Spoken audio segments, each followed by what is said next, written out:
In Italy, 2 cells of the Vory, the so-called Russian mob, were revealed to be running such a skilled burglary crew that some victims didn't even know they'd been robbed. And in Spain, a Chinese mafia group specializing in producing and moving drugs and money was similarly revealed. It's gangland globalization in full effect. The Mob Reporter here with 2 new tales of the blurring lines of nationalism and organized crime that sees Eastern European gangsters mixing it up in the homeland of the mafia and Chinese mobsters working 6,000 miles from home. Let me tell you about it. An organized band of professional burglars was hard at work in Italy's north for years, a group so skilled that some of their victims had no idea anything was missing until much later when investigators arrived to return stolen property that they had recovered. This is video of them at work. Their signature was what is now called the Georgian method, after the country they hailed from.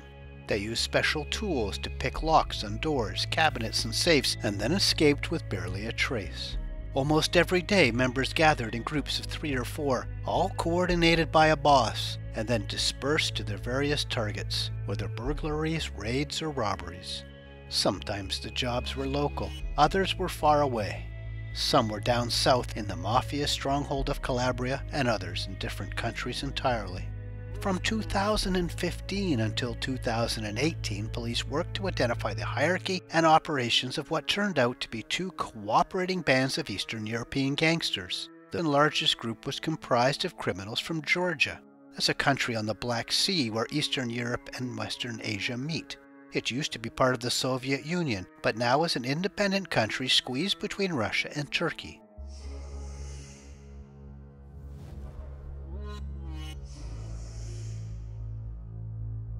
These particular bandits were under the authority of a member of an elite criminal organization known as the Vory, which in English means thieves in law. They're basically the equivalent of being a made man of the Italian mafia.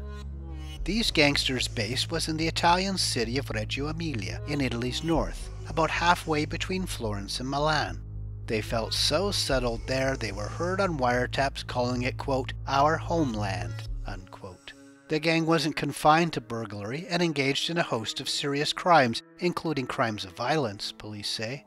At least twice, when police arrived at a job before they could escape, the bandits attacked the officers and stole their service pistols. The gang's patron, a Vory, held a meeting in the city of Reggio Emilia where members came to pay homage. One member drove nearly 3 hours from near Venice just to bring him a gift. The second group was mostly Ukrainians. Many of them worked at or ran import-export companies. Their specialty was receiving, moving, and laundering the massive quantities of stolen goods. Each week, the booty was shipped from Reggio Emilia to Ukraine, where their boss lived. Police issued 52 arrest warrants, and at least one of those arrested is considered to be a true Vory. Police document the telltale tattoos of an 8-pointed star, one on the front of each shoulder blade and one on each knee.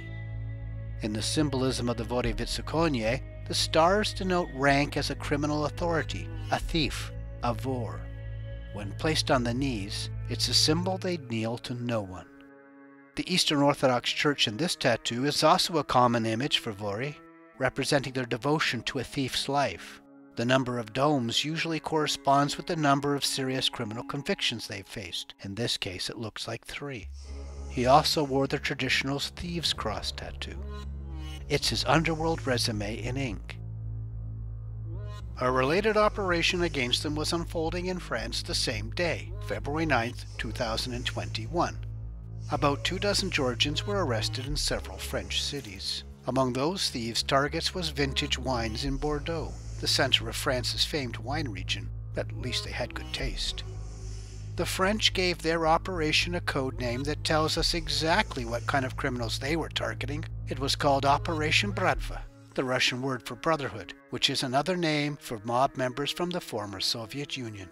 French police also snagged a crowned Vory.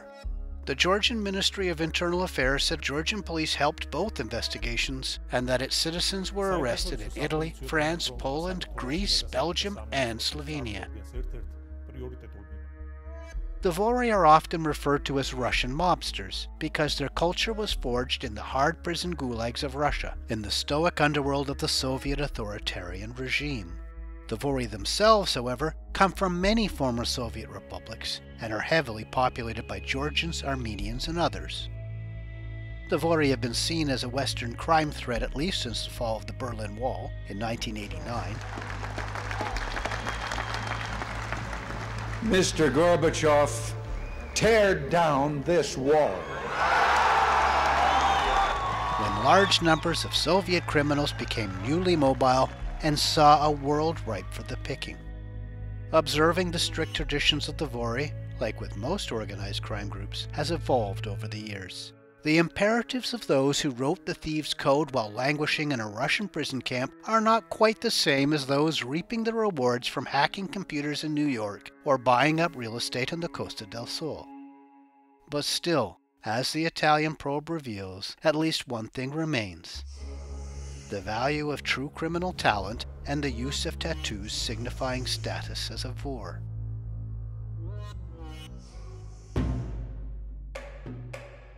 In Spain, it was a different transplanted gang receiving unwanted attention this week. Spanish authorities described it as the Chinese mafia, saying it's involved in international drug trafficking and money laundering. 38 people were arrested and 30 searches conducted in several areas of the country, including the capital, Madrid. In the searches, police say they found a half-ton of marijuana prepared for shipment, 3 indoor cannabis grow-ops, 2 kilos of methamphetamines, 160,000 euros, which is about 200,000 US dollars. Also seized were 12 vehicles, along with luxury jewelry and watches, and 2 modified guns. This operation started in 2018 when large quantities of marijuana were found being shipped from Spain to France. Investigators linked the shipments to a network of parcel shipping companies run by citizens of China, and closer scrutiny revealed a hierarchical organization of members separated into cells. The grow-ops were constructed inside industrial warehouses and in isolated homes around Spain, and their product was shipped to France, Germany, Britain, Italy, and the Netherlands. Meanwhile, a second wing of the group was shipping the cash that they earned mainly to Italy and Portugal.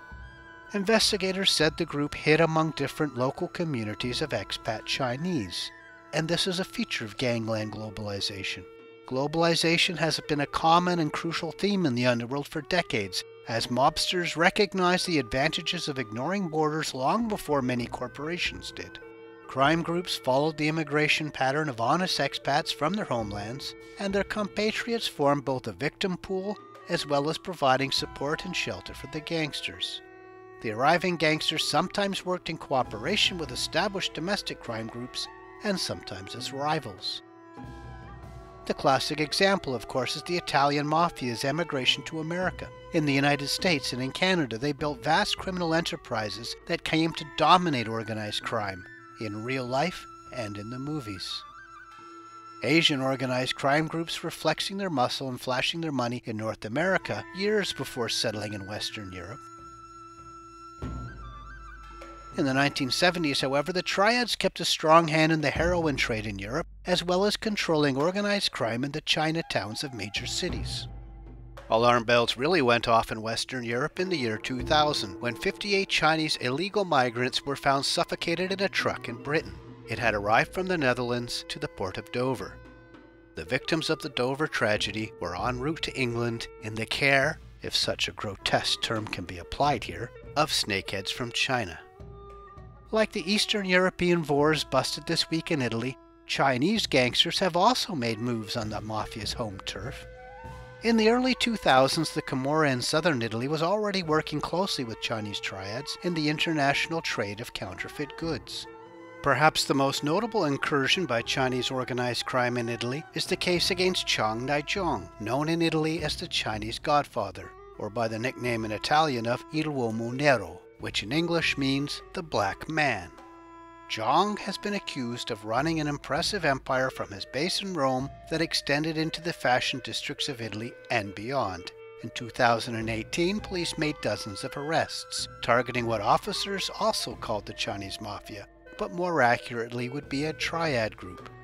More were arrested last year. One wiretap allegedly caught Zhang expounding on his underworld mantra, quote, "If you go with me, you will live. If you go against me, you will die." He claimed to have power across Europe. Now he remains free, however, and disputes these allegations. In 2011, the European Parliament warned of the threat from an increasing number of Asian organized crime groups. They were involved in extortion, human smuggling, money laundering, the drug trade, sports match fixing, and counterfeiting.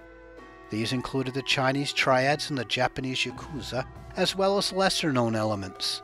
Vietnamese, Pakistani, Turkish, and Afghan criminal organizations were considered among the most capable by Europol, the European Police Agency.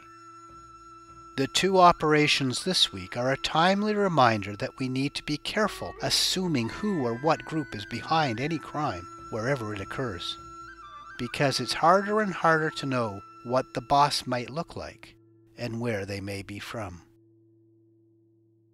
Thanks for watching.